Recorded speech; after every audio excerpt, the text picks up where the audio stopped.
Presented by Adi Shakti Films.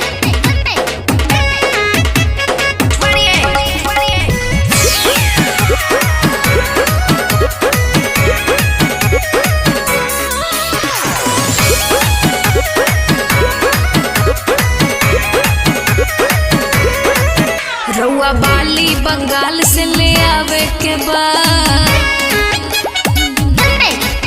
हमरा बिंदिया पैंडिया हिलावे के बाद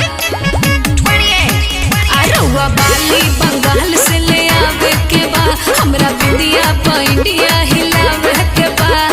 रेट होके जवना के खूबे बढ़ चढ़ के हथवा के चूड़ी सैया चाही चंडीगढ़ के जदी लेके नहीं आई बता करब झगड़ा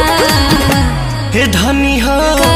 कि हम हो ले ले आइब राजस्थानी घाघरा हिलई हो पेन के दिलिया घरा सचो भैया ले ले आओ राजस्थानी घाघरा हिलई हे भौजी दिलिया घरा। तू लोग तो छुपे रहलो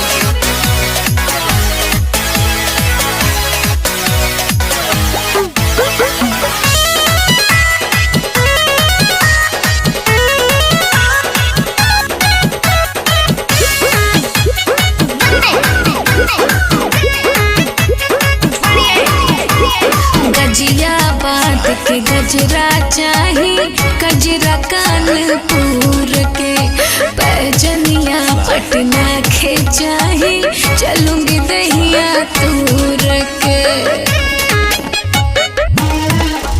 ओढ़नी उड़ीसा से आई ओढ़ी लगबू बेबी डॉल पूरा बॉडी गहना से ढक लिहा बन जाई महल। छपरा के छागल बड़ी बनिक लागल देखे के बाजार में भइल बनी पागल आज कहतानी रउआ से लगाई असरा हे धनी हो का कि हम हो ले ले आइब राजस्थानी घाघरा हिलई हो पेन के दिलिया घरा कि भैया ले ले आओ राजस्थानी घाघरा हिलई हे भौजी दिलिया घरा।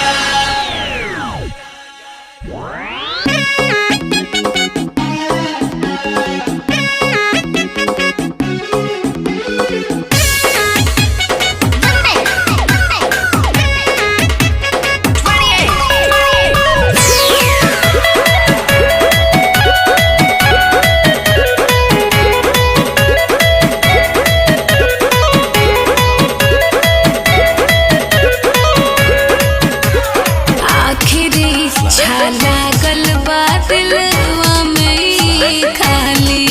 हर सुनले बानी नामी होटे हरा के उठलाली ससुराम से नुरा ले आई तू मंगिया सजाई हा हो खुश होई